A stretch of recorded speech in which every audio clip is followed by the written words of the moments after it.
Hello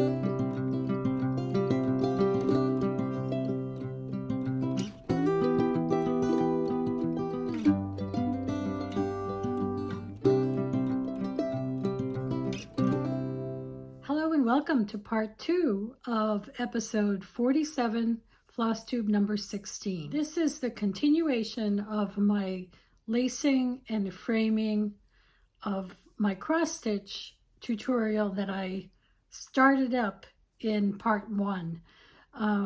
This covers the entire lacing process, though at the end of part 1, I did talk a little bit about framing, the type of frame I got. I talked about using glass with your cross stitch and so forth. So if you're interested in this framing tutorial, please be sure you check out at least the end of part 1. Okay, so I'm going to hope that this camera angle is going to work for all of us. And here's the piece that I'm going to be framing. It's the Holt's Vintage Country Sampler. Excuse me, it's the Vintage Christmas Sampler. Now here's another reason not to use glass. It has a lot of buttons on it. So yeah, buttons will interfere with the glass.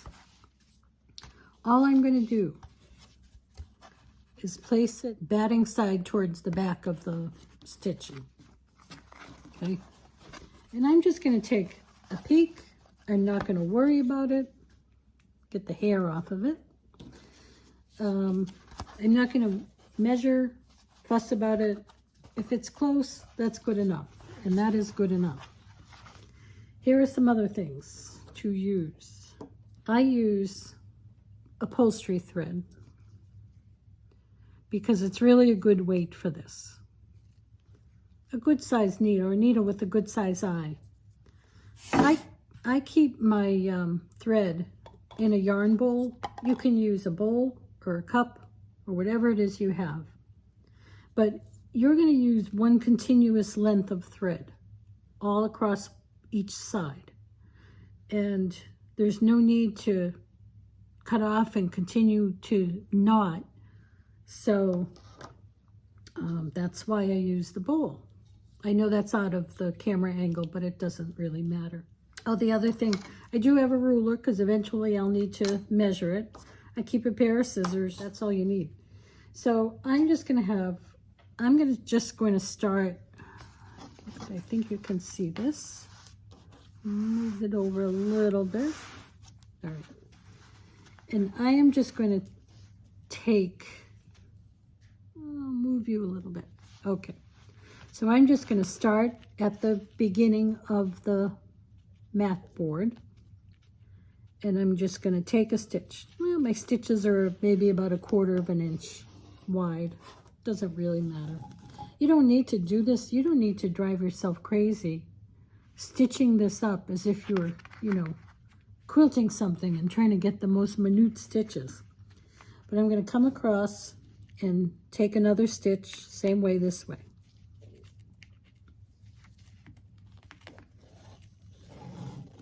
Now you can see, or maybe you can't, I'm going to continue to pull on this thread and give myself a little thread grace here and just keep pulling it out. Now, I'm going to keep doing this. Hopefully my big hands aren't in the way, but I think you will get it.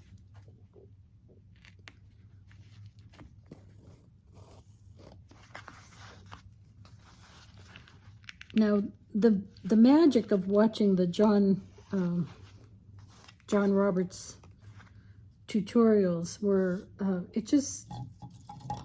he just kept saying you don't need to fuss about it. You just, it doesn't need to be perfect. Just make your cross connections and worry about the details later.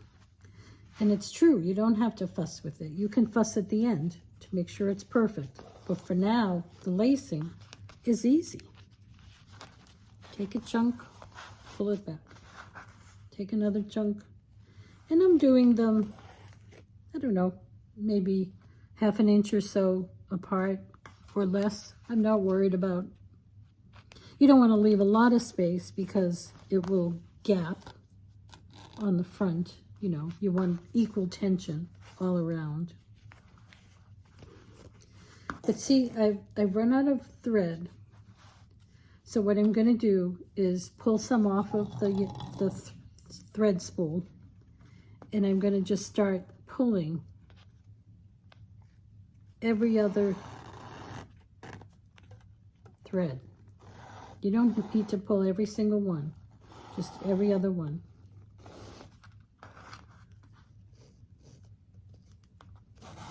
Until you have enough to work with to take another stitch or two.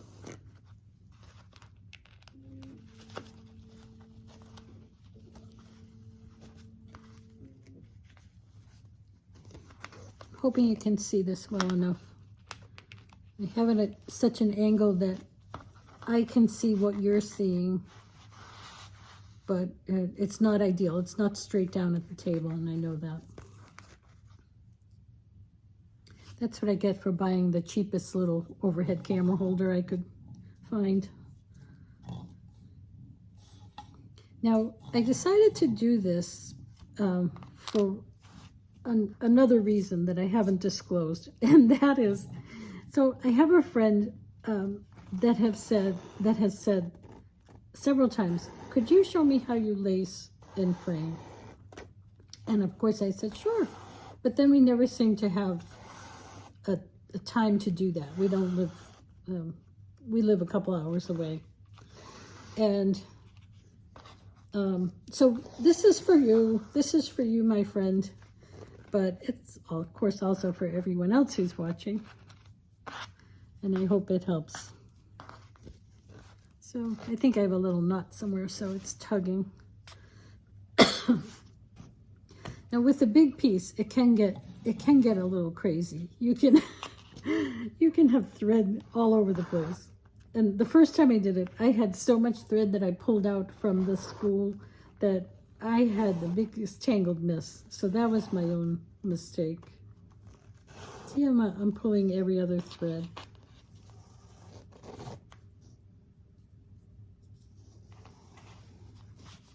And you just keep going. Guess what? I'm not even going to turn this around until I'm done lacing up this side. Does that surprise you? Because this is how fast you can get it done. The first time I did it, I hadn't seen that method before, or this method, and it took me the better part of a day to lace up. It was a good sized piece. And it really did take me most of a day, certainly in the whole afternoon. And I thought, oh, I don't think I like doing this very much. But then I saw this, and it's not that big a deal, except if you get your threads caught on the corners.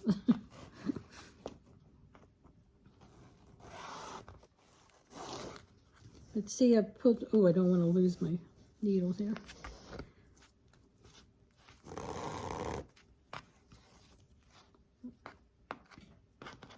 It can get a little crazy because there's so much thread.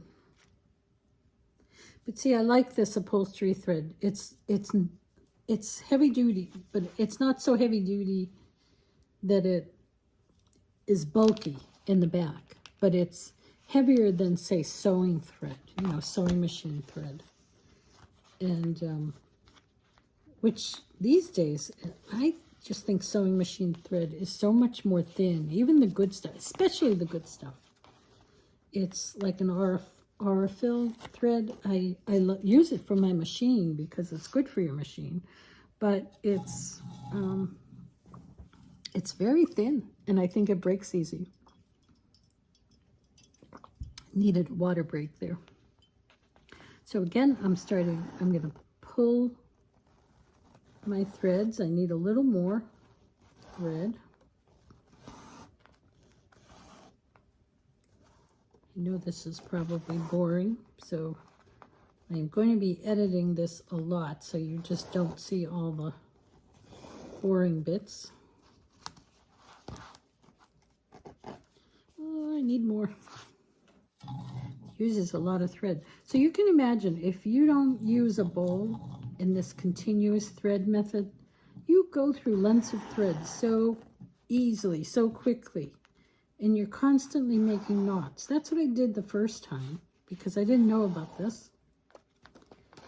And also the knots, you know, maybe aren't as secure as just the lacing back and forth. So this way, with one continuous piece, it's faster and it's pretty secure. Oh, got a knot there. And the upholstery thread doesn't knot as much as sewing thread does. I've wondered about if I was out of the upholstery thread, I'd probably use the old quilting thread, you know, the hand quilting thread that was thick. That would probably work too. But I think it's thicker than this. I am going to take my needle out. So I have laced across. Hopefully you can see that. So see, I've laced across both ends. Okay. And I am going to cut this end. I'm going to leave some grace here. And now you get to watch me try to thread a needle, which is just gets harder and harder as I get older and older. So let's see, I want you to see this. So all I'm going to do, this is the end where I started. And all I'm going to do is secure this by making a little knot. So I'm going to take a little stitch, run the stitch through the loop, and pull it. I'm going to do it again. Can you see that? Run it through the loop and pull it. So that's been secured there. I'm going to take that off of my needle. Now is the fun part. I'm going to turn it over and see where we are. Now I can see that this side is smaller, this border is smaller than this. But it's not a big deal because I can move it within here. And the way I do that is, now if you need to move it up and down, you can put your finger through and slip the backing board up or down, okay? I think that's fine for now. But I am going to, I'm trying to make sure you can see what I'm doing. So this is wider than this. So I am going to just start, every time I turn it, it looks different. Okay.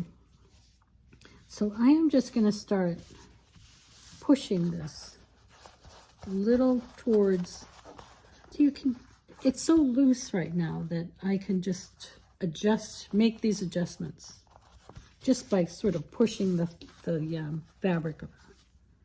So, and again, doesn't have to be perfect yet. So this is about an inch. This is under an inch. So I'm going to push it a little bit more this way. The other reason I like the batting underneath the stitching is it catches any loose threads, and I feel like it secures it a little more. This is close enough. I'm going to worry about the exact measurements when I'm done with lacing this side. All right, so here is the end where I start, and it has the knot now. So I am going to start pulling up on every other, I have to actually be able to pick it up, every other strand of thread. All right, so I'm just going to pull, pull, pull. And you can see how much slack just from that quick lacing job. It's a lot of slack.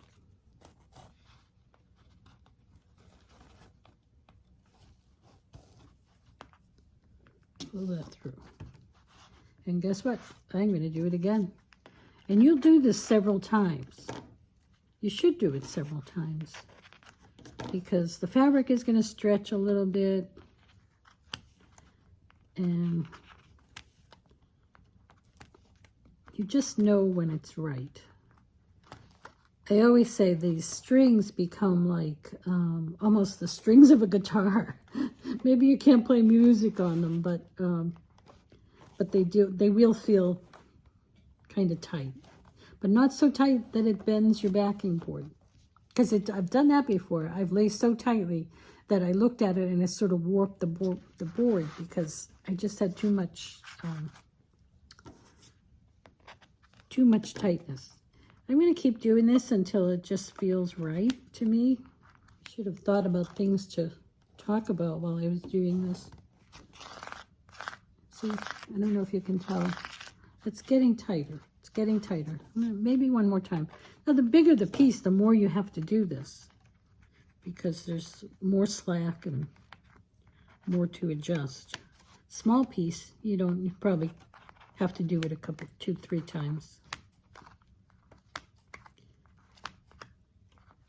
Yeah, it's getting nice, but you can still see the slack as I lift it up, right? I hope. The hardest part is getting my fingers to lift. That's pretty good. I know it's boring, but I'm going to do it one more time. Now, a lot of times, if you go to a professional framer or a Michael's, Hobby Lobby, you can get custom-made frames made, and I'm gonna leave it like that. I think that is fine, nice and tight. So you can get a custom-made frame made, but then do this lacing yourself. Have them cut the foam core or the mat board. Make sure they use acid-free, and do your own lacing.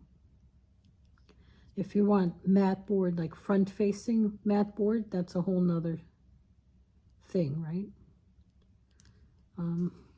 I've done that, and I've brought that stuff to a professional frame. In fact, I will put up on the screen while I'm threading my needle or trying to.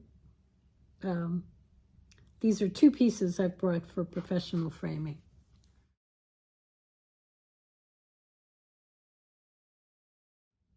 This needle point of a black lab, and you can see it was double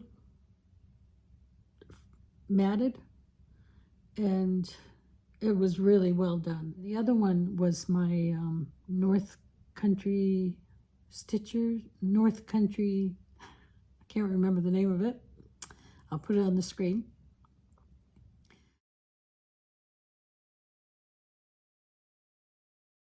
And I wanted that oval mat, the oval cut on the top of the mat, and obviously I couldn't do that, and so I had that done. Okay, so now I'm happy with the tension here, so I'm going to do the same thing. I'm kind of pulling this thread tight, and I'm making a knot, slipping my needle through the loop, make another one, slip it through. That's really secure. So what happens next? Now we get to look. Looks pretty good. Looks pretty good. I think this side's a little wide. Let's see. I just use my finger. Yeah, this side's wide. So I am going to just push this over.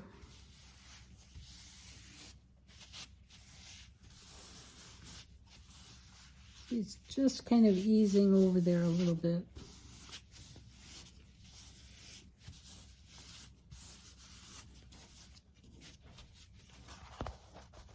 You can really get into it. That looks pretty good.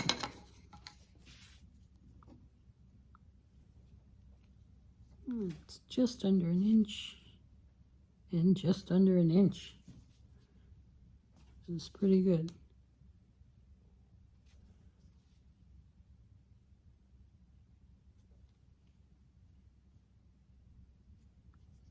It's a little bit on the bottom. You know, sometimes your cloth is a little uneven, right? With Ada, like this is, it's easy to pick a line and follow it up and see if it's straight. In this case it is. Sometimes the cloth is skewed a little. It's printed, not printed, but it's just skewed. The cross hatches are a little off, so it's hard to tell if something is straight up or not, but that's nice to have a border line to measure up. Now, how are we here? That looks pretty good. I think in this case, maybe not a good example because this one framed up, squared up really easily. Okay, so I'm going to flip this over. Now I'm going to lace these ends, all right? So I'm going to lace the short ends. You first always lace the long end of your piece. I'm trying to find where to put it. So always lace the long end of your piece first. Now to start, I am folding this in ever so slightly.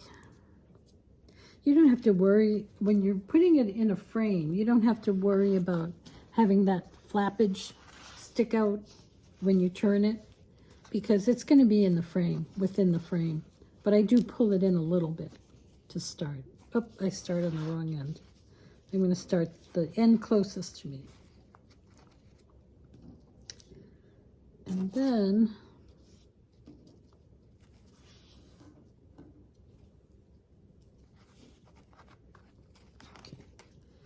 so I'm going to do the same thing.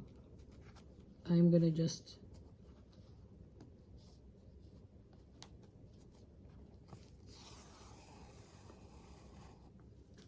pull this through, fold this over, pull it through here.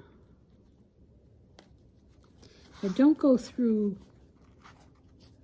the part that you just did, just go through the new flap, the side flap. Because you want to still be able to adjust it if you need to. I think I'm doing this from another angle here, so.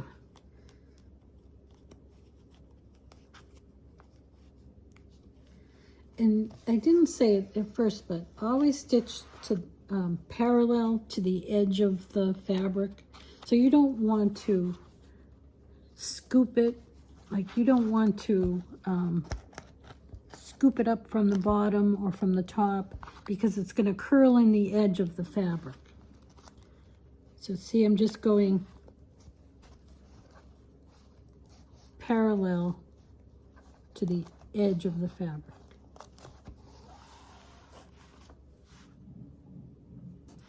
I'm really not meaning to talk against the big box craft stores, but if you take your pieces, if you take your needlework to a one of those stores, you don't really know the professional level of the framer. It could be someone great, and I've heard of some good ones, but it could also be someone not so great, not experienced, I'll put it that way. So always, if you're leaving things to frame, even a professional framer, though most of them will know, people that have their own shop and been doing it a long time, they know. But I would always be sure to ask how they're going to attach, excuse me, attach the needlework to the backing board. And if you specifically want it laced, tell them you want it laced. And because there's been times that I know of that it was maybe someone in, you know, some kid working in a big box store that got some sort of training, but really didn't have experience in fiber. So they adhered the needlework to the backing board in the same way that a framer would adhere like a print. If you bring a print to be framed, most likely they're going to dry mount it on a matte backing board. So I think that's where their mindset is. And they might dry mount or somehow adhere your piece onto the backing. And I don't recommend that, because from what I know, that stuff, any kind of adhesive, may not be acid free and will probably not be good for the fiber no matter what you do. It could come back on you onto the front. It could stain. I lost my needle. Or I lost the threaded needle. It could turn your fabric yellow. The adhesive could come through. It could potentially not be acid free and just destroy your needlework. A lot of people say, when I talk about using acid-free products, a lot of people say, I won't be alive long enough for that to happen. You would be surprised, because some of my early needlework, when I moved up here and I packed everything up, I couldn't believe some of the old needlework I had. It was yellowed, dingy, and I didn't know it. I lived with it without even really knowing it. And so in some cases, the thing got destroyed because of a backing board that I used to get for my old crewel work. I'm having trouble talking and doing this at the same time. Oh boy. But some of my old crewel work got ruined because the backing board was not acid free. It was sort of a dense cardboard type material, and it yellowed everything. I was able to save some of it, but by soaking. But, you know, you do that, you kind of take the risk that you're going to ruin the thing anyway. So I was lucky. Oh boy, I made a big mess by dropping my needles. I hope you can see this. It would be a shame to have to delete this and do it all over again. Oh, I just have a few more passes. Try to just hang the extra thread off of the table because it helps it to keep it from knotting up. All right, hopefully. Do I have enough now? I might. I don't know. A few more stitches.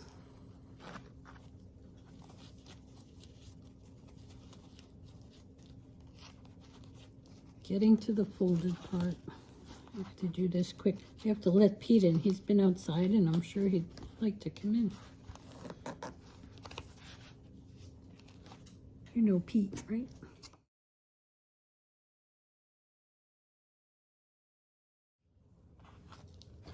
Do your dogs like the snow? Most dogs do. They get zooms. Pete doesn't seem to like the snow very much. He goes out,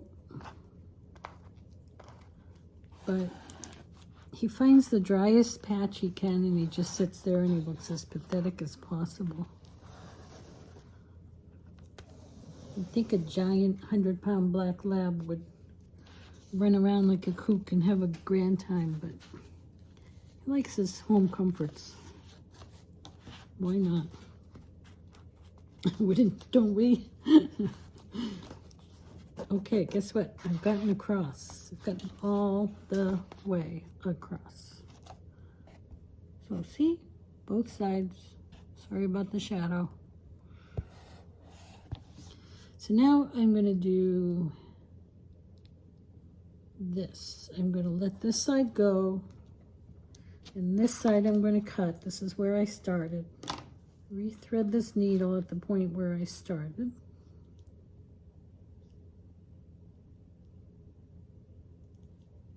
Ooh, first try. And then I'm going to just,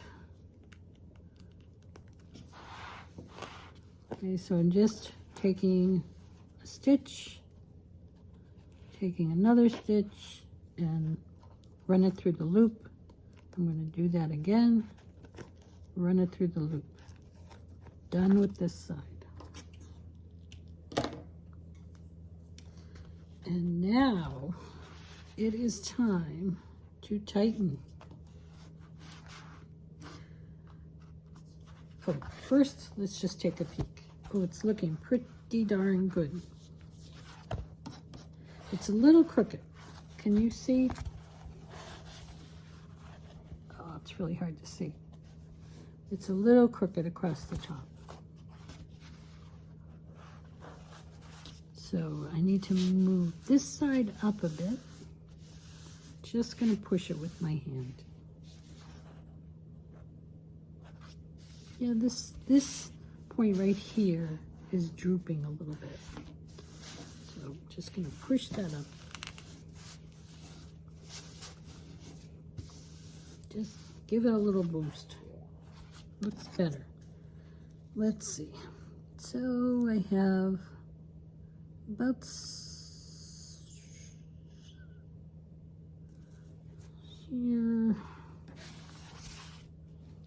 here. All right, so I have a little more room on the top than I do in the bottom, so I'm going to start pushing. It's kind of a nuisance with the buttons, but the buttons are so cute. Just going to push this up a little bit. And this side down.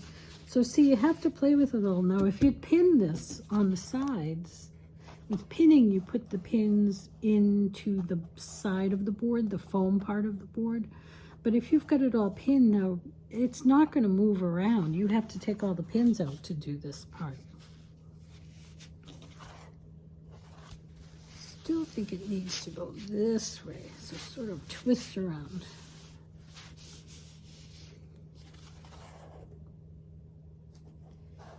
I'm just going to follow the line of the Ada, and that looks pretty good.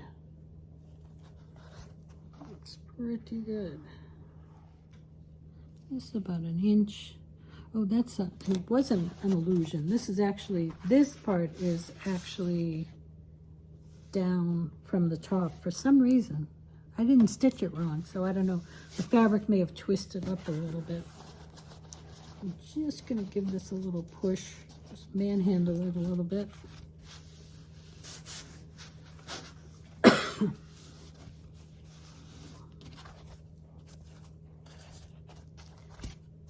Oh, I see. Okay. I think I can fix this when I start this part. So I'm going to start from this side. I'm going to start from the side you started from. I'm going to start pulling it up. So I think when I start pulling it up, I can pull out that section that looks a little down from where it should be. Yeah, that's why it was down.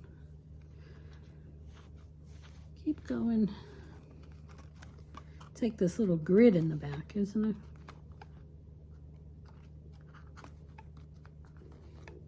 The matrix.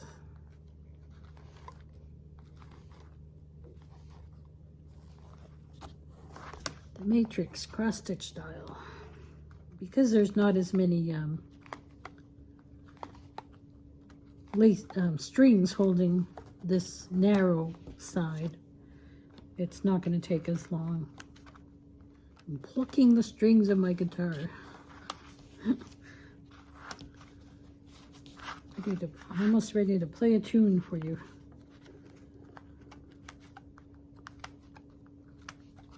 I only know one chord. This is it.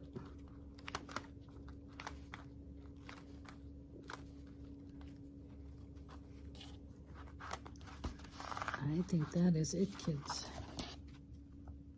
That is it. It looks pretty good. I'm going to tie it off. You can still play with it a little, even after you've got it all tied off. And that is the beauty of lacing. Oh. I really need a needle threader.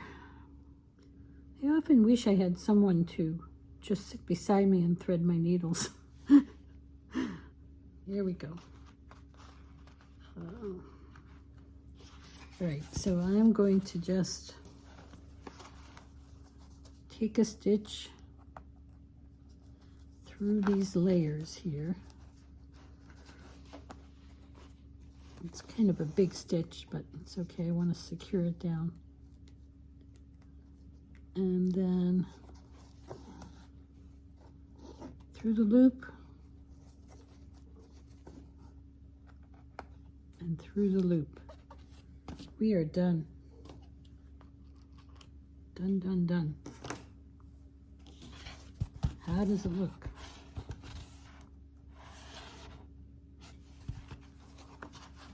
Pretty good.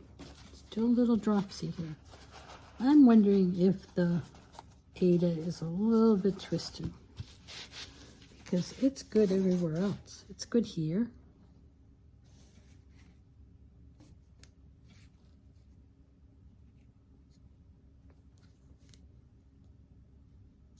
Oh, it needs to come up on this side.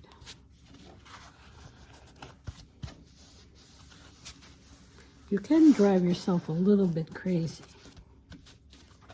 because you know what, if it's off a tiny bit,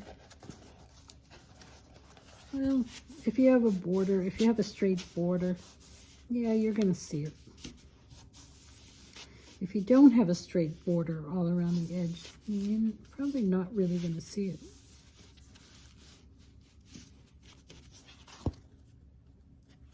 That should do it.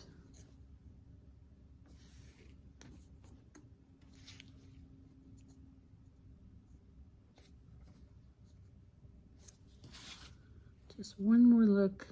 I just use my finger to, that way I don't even have to think about what the ruler says. My stomach is growling. I hope you don't hear that. Must be lunchtime. Guys, I think that looks pretty good. And let's give it a try. Right, here's my frame. This is the beauty of a ready-made frame. So here's the top. This came in it. The hanger came in it. And I'm just going to put that in. And take a peek. Oh, I think it looks great.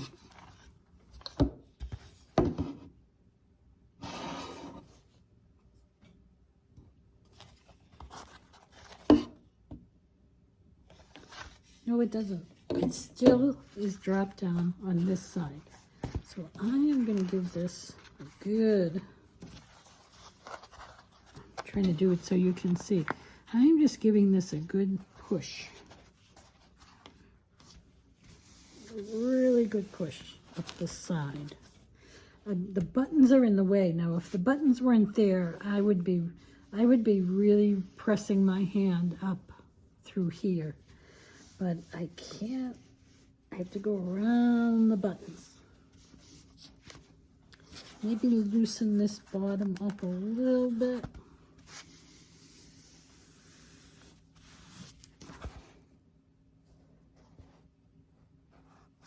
I think that's better.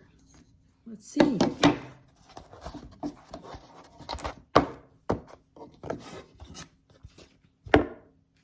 Ta-da!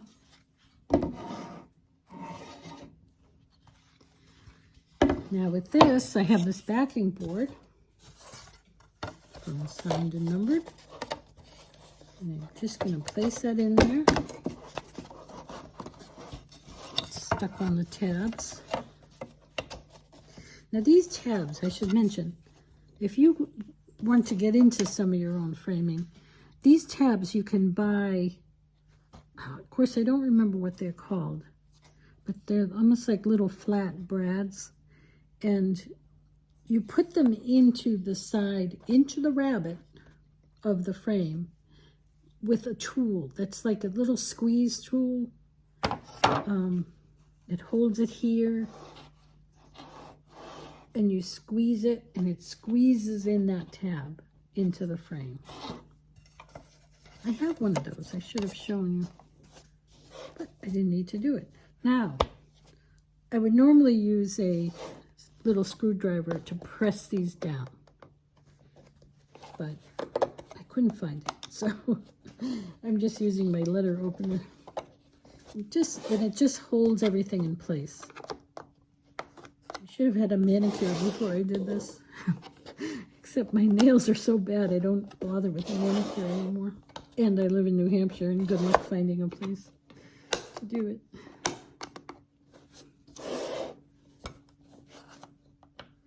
Guess what, guys? We're almost done. We are done. Oh, it's so cute. So I don't know if you can see the ever so slight puffiness from the backing. It just, from the batting, it just gives it a nice little body. The first cross-stitch piece, when I came back to cross-stitch a few years ago, I had framed because I didn't know how to frame. And I didn't put batting, she didn't either. And it was one of those Lori Holt vintage cloths that are like the 10 count, the big count. And I feel like I can see the backing through the holes in the Ada. And I thought, I don't like that very much. So from then on, I used a piece of batting. Like I said, very thin, flat batting. I like to use cotton. I don't find that the fiber comes through. Some people have said to me, well, do you worry that the fibers come through? I haven't found that happening. I mean, these don't get used like a quilt does, right? They hang on the wall, so it's really friction that's going to get those fibers to migrate through the fabric. I use this natural batting because it's a natural color fabric. If you use white fabric, I would use a white batting. If you use a dark fabric, they have dark black or grayish type batting. I'm not sure they make it in this flat dream cotton, but you can check it out. So there it is. It's done. Well, I need to go and rescue Pete from being outside, but here's our finished product. And I thank you for indulging me as I did this little tutorial for my friend and for you as well, for all my friends. And thank you very much for joining me today. I really appreciate it. I appreciate all of you. And until next time, I hope all of your stitching brings joy.